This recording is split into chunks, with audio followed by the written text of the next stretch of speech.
kaparehas, bumisita po tayo sa tahanan po ng kilalang action man po ng Barangay Tangos, Baliwag City, Bulacan. Ito po taong ito nung araw namumulot lang daw to ng pera sa mga patay. Pag may patay, nililibing.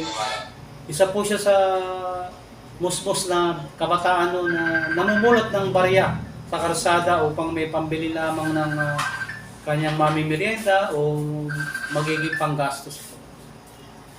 Yan, nakatabi po natin si aspiring barangay kagawad po ng Santo Cristo. Na kung saan po talagang itong si Consi Billy very supportive, hindi lamang po sa kanyang mga kabarangay, kundi maging gano'n na rin sa kanyang mga kalalawigan dito po sa lungsod po ng Baliwag.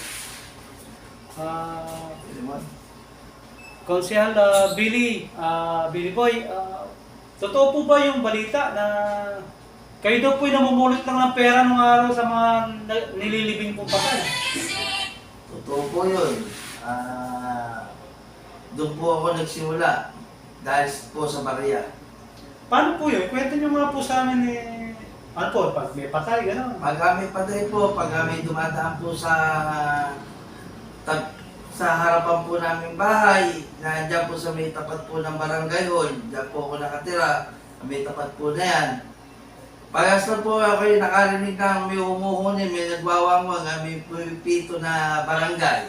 Alam ko na po yan, na may patay. Tatago ka na lang. Ay, tatakbo na po ako dyan. Namumulot po ako ng barya-barya. Yung hinahagis po ng mga nakikipaglibing na dumadaan, yung araw po, yun po talaga yung ano ba yun? Kapag naka-islam mo. Nakaranasan po ng mga tao po na kasi pag amin dumadaan po patay, naghahagis. Oo, mga Ako naman po ay pinupulot ko naman po yun. Para lang may makain po. Oo po, ayun po. Yan po mga barangay sa Tangos.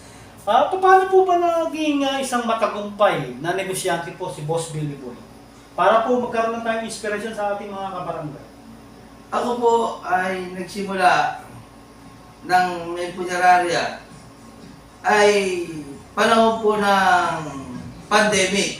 Wow, COVID-19. COVID-19 ay may iba pong punerarya, wala pa po akong punerarya. Ay on-call po ako. Kumbaga on-call po kayo. Meron po akong nabiling sasakyan. Ginawa ko pong hulugan. Sa palad po yun ay naibili ko, halaga 75,000 na yung van, nabili ko po na Toyota na old model na sasakyan. Yun ang yung umpisa mo. Opo, puro masilya pa nga po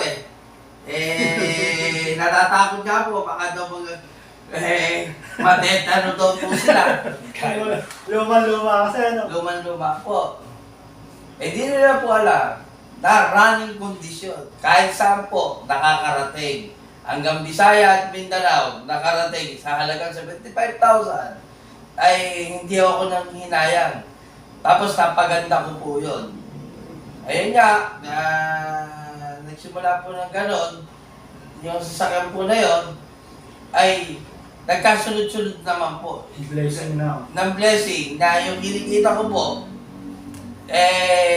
inipon-ipon ko po yun. Kaya po ako'y nakapagsimula ng punerarya. Pero ang balita po, Konsi, kaya ka raw nagbo-boom dahil sa angking kabutihan ng iyong puso. Ayun nga po, sa akin po kasi, gusto ko po makatulong.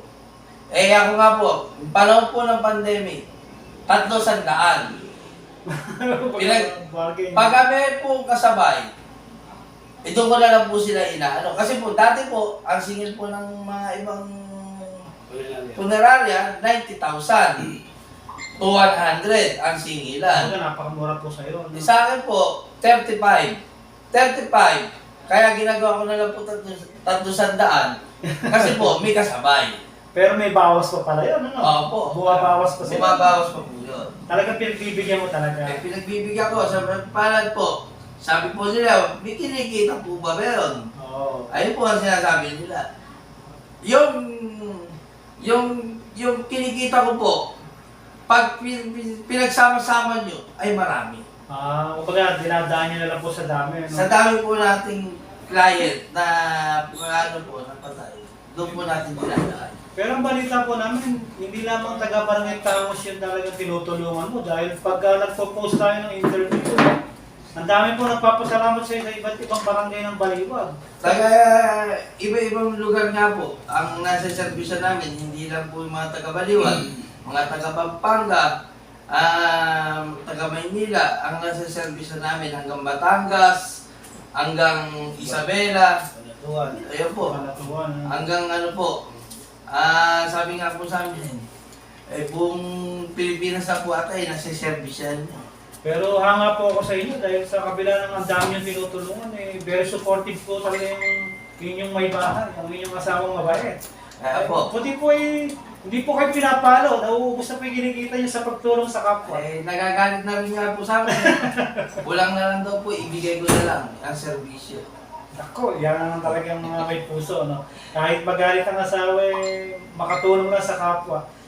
Iba naman po yung blessing na dumarating. Baga may balik naman po kabutihan. Opo, ayun po yung kabutihan po natin. Kaya ayun po yung bumabalik-balik po sa atin yan. Ayun po mga kaparehas, ito pong katabi po ni si Billy Boy, si action man po ng barangay ambulance po ng Barangay Santo Cristo, na si Sir Negro. Kayo po ba, ano po pagkakakilala nyo kay Boss Billy Boy?